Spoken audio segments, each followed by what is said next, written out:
talk about how I became an educator for Pulpriot. It's honestly surreal to me. It doesn't even feel real at this point, but it's just crazy to now think that I am an educator for Pulpriot. I have been a stylist here at Butterfly Love Salon doing my own clients for almost 3 years now. And I've been with Pulpriot for a year, and when they asked me to join Riot Squad a year ago, I totally cried because it has always been a dream of mine to be part of a color company, and it's just amazing that I'm now a part of Pulpriot because I really love what the brand is all about and what they stand for, and especially their products. And I use them every day in the salon, and I am just really happy, and I can't believe that today I'm going to be doing my first class. I just finished setting up and prepping my mannequin head. I will be showing how to do a global lightning technique that has saved me a lot of time in the salon.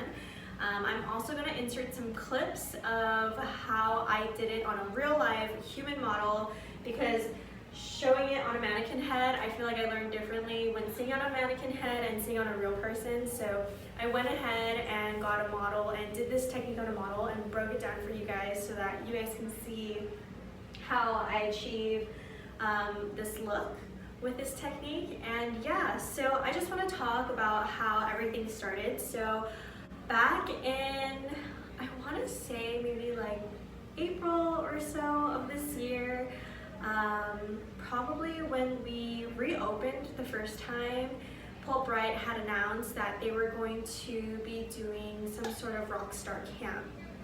And no one knew what the Rockstar camp was going to be about, but I was like, oh my god, that sounds really fun. I have always expressed to Alexis and Doug and some other educators in Pulpriot that I wanted to become an educator. I just would let them know this is something what I want to do. I don't know how to get there, but that's a goal of mine, and that's something what I want to work towards. And I would always ask them how can I do this? And they're just when opportunities come up, we'll let you know.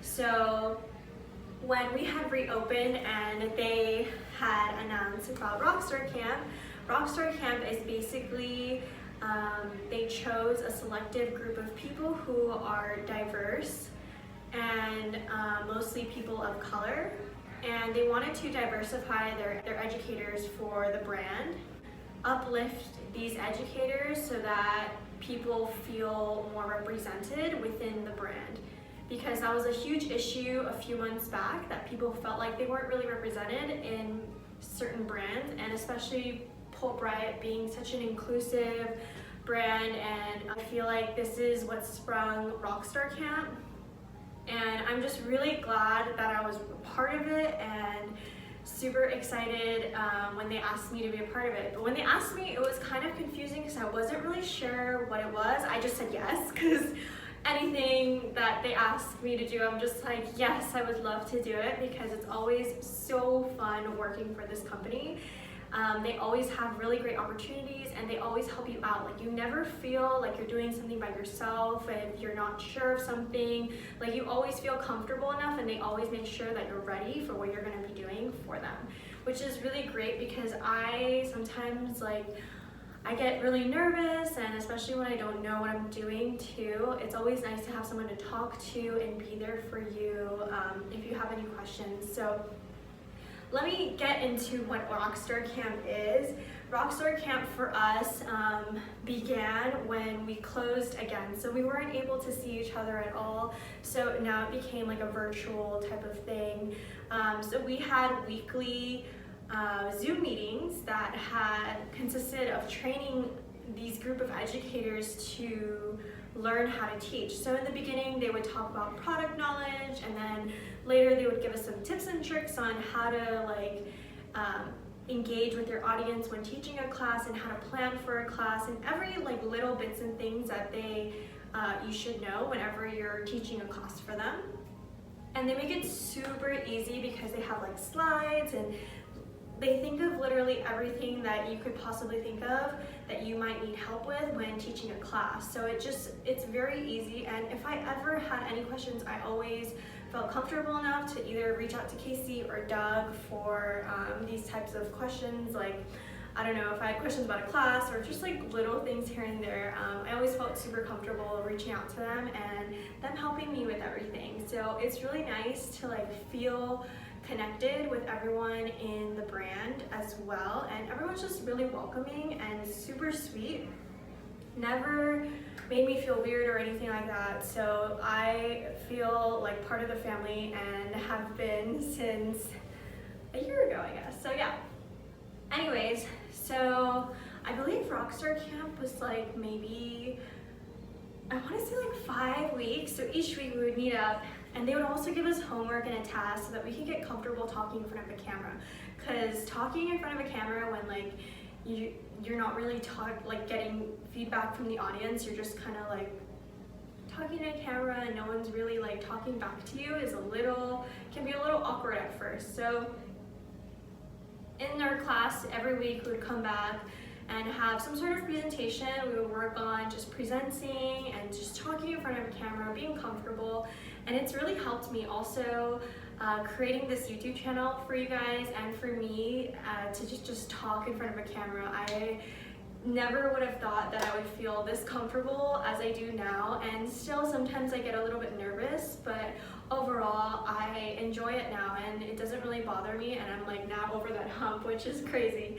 But anyways, so they got us ready, gave us all the information that we could possibly need for the Rockstar Camp, and then at the end we like graduated, and it was like, okay, now you're gonna sign up to do your first class. And all of our first classes are the IG Lives, which I'm doing today. This is my first ever class ever, and it's you kind of have to just figure out what you want to do. They didn't push any like type of topic or anything. I literally was able to choose whatever I wanted to teach, and for me, lightening hair is really special to me. I do it every day, and it's probably one of my favorite things to do in the salon is when getting girls who are naturally really dark to really light, because it's so challenging. I just really enjoy the outcome of it. I just want to say thank you for everyone who's ever supported me throughout this journey of mine. I have always dreamed of becoming an educator since I was in beauty school,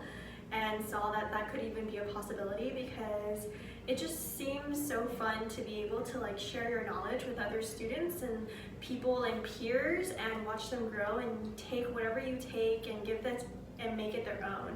And I just think that's really cool, because that's just how people stay creative, is when you learn from other people. And that's how I learn, and I love taking classes from other people because it really inspires me to grow as an artist and just like perfect my craft. And so it is like the best feeling whenever I learn something new.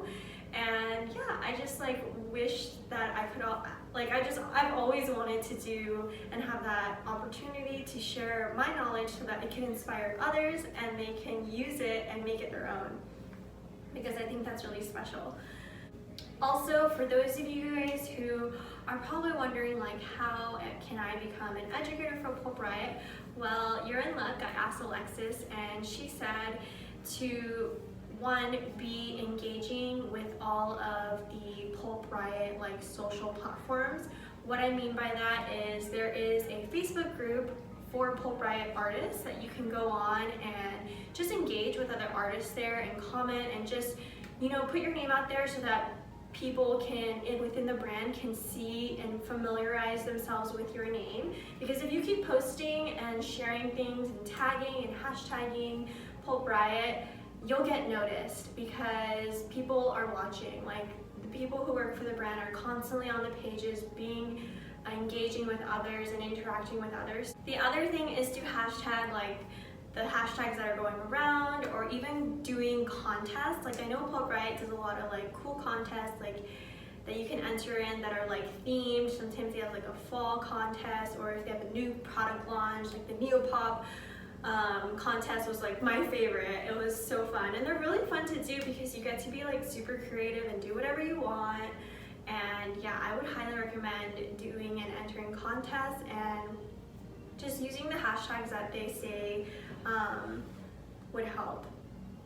And also they are looking for more artists who are people of color. So if you are a person of color and wanting to be a part of Pulpriot, odds are they're gonna be searching for you even more. So you just gotta pop in and just post and engage with them, and they will notice you, I promise, because it doesn't matter how many followers you have or anything. If you have a good personality and like your work ethic is great, I'm sure you could become an educator as well. But yeah, if you guys have any more questions or concerns or anything like that, you can always DM me on Instagram at logsbylauren, or you can leave a comment down below in a video and I'll get back to you guys as soon as I can. But yeah, I am ready for this class. I don't know if I'm nervous anymore now that I'm talking to the camera like this.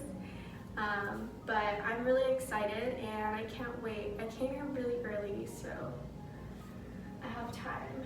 But I wanted to be fully prepared for my first class.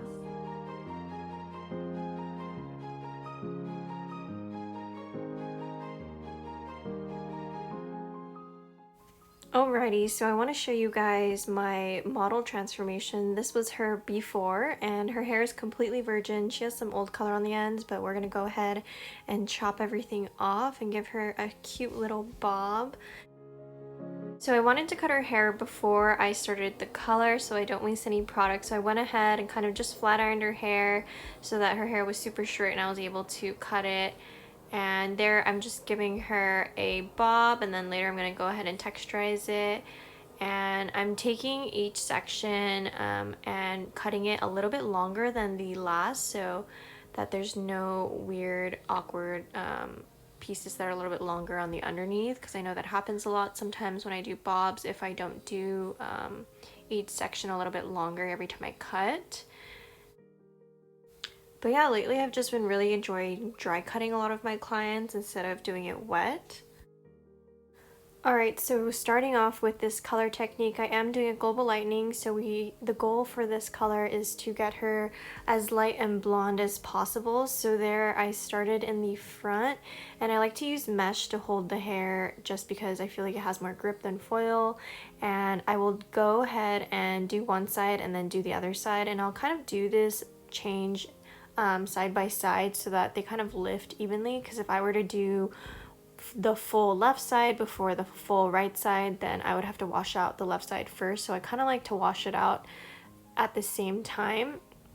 And here I started off at the hairline with some 6 Fall and Blonde AF, and then after about like 3 or 4 sections of paper thin slices back to back, I went ahead and started with 20 Vol, and I'm just laying the hair right on top of the last section so that I don't have to worry about saturating the bottom, because it's laying right over lightener, and taking just really thin sections and laying it over the previous, and then making sure that I'm fully saturating.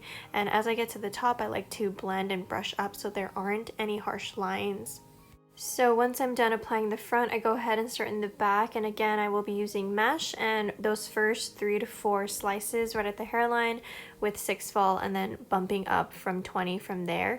And again here, just like the front, I'll do maybe like 5 to 7 slices back to back, and then I'll move over to the left side of the back of the head so that they kind of lift evenly rather than doing side by side. So there you can see I finished a few slices on the right and moved on to the left, and then finished a few slices on the left and moved on to the right, so that they kind of balance out and one side isn't lighter than the other. They kind of like lift pretty evenly.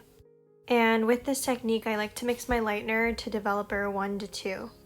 And the key with this technique is to take really thin slices, enough to where you can see through them so that you can fully saturate each section so that you can get an even lift. And once the application is done, I typically would only let this sit for a maximum of 45 minutes to an hour. So after that first application has done processing, I washed and dried the hair about like 80%. And now I'm starting to apply the second application, and for the second application I will be hitting the root and starting from the back. And when doing the second application, I really like to saturate the hair that is a little bit warmer. So if the level is a little bit darker, I will oversaturate in those areas and then put less saturation in the areas that are a little bit lighter, so that I can even out the canvas as much as possible. And just taking thin slices using the same technique as I did before, but just starting from the back. So on the bottom there, I did start with some 6 fall and then working my way towards 20 as I get towards the top. And again, making sure that I'm taking really thin slices here, enough to where I can see through them, and I comb them out so I can see where the warmer spots are, so I can saturate more there and paint all over. And I like to do the second application of lightening in the back, because if some parts are ready, I like to rinse those out first. And once I was done applying the second application, I definitely checked her every 10 minutes to make sure if some sections were ready. I would rinse those out first and just kind of let the others process till they got to the same level. And once she was done processing, I washed her and took her back to my chair and mixed up some Moonstone, which is the new high-speed toners. I mixed it 1-to-1 with 6 fall and applied it to her root first, so that could have the most amount of pigment, and then I decided to apply to the mids and ends once I was done basing her with the color first. I really love the Pulpriot high-speed toners because you can intermix them with Faction 8 and create beautiful fashion tones, and they process pretty quickly, so I like that too, because when I'm toning at the back bowl or just in between clients and stuff, it's really important for me to have a toner that tones fast. So I really like this, and this was my first time trying out Moonstone and I love it. It's turned out to be like such a pretty light purple, and it's exactly what we wanted for this look. I would only recommend using Moonstone and the pale pink that it came out with probably on levels like 9 and 10, because anything below that, it's such a pastel tone that it probably won't tone too much, but you'll see the best results on like a level 9 and 10. Also, another really great tip about the high-speed toners is if it processes too quick for you, you can always dilute it with Developer to slow down the process. So there I'm just going in with the mids and brushing out the hair and applying it section by section, making sure that I'm fully saturating there. And here's the end result with this technique. Let me know in the comments down below what you guys think, and if you guys would be down to try this out. I know it could be a little scary when lightening the hair with no foils there and open air, and also starting in the front with that first lightening, as well as lightening the hair twice, but I promise you her hair felt super good after, especially with the quinoa and the blonde AF. It really helps as a mild bonder, and Moonstone there has such great tone. I feel like it gave it like a very light purple silver look, and I mean, look at her hair, it just is so shiny from the high-speed toners. Also, I love that we did a bob on her. I feel like it suits her and she probably feels so much lighter and fresh. And the great thing about this technique is that we can either transition her to a balayage and do highlights next time, or continue to do retouches with lightener. Thanks guys so much for watching, and as always, I will talk to you guys next week, every Monday.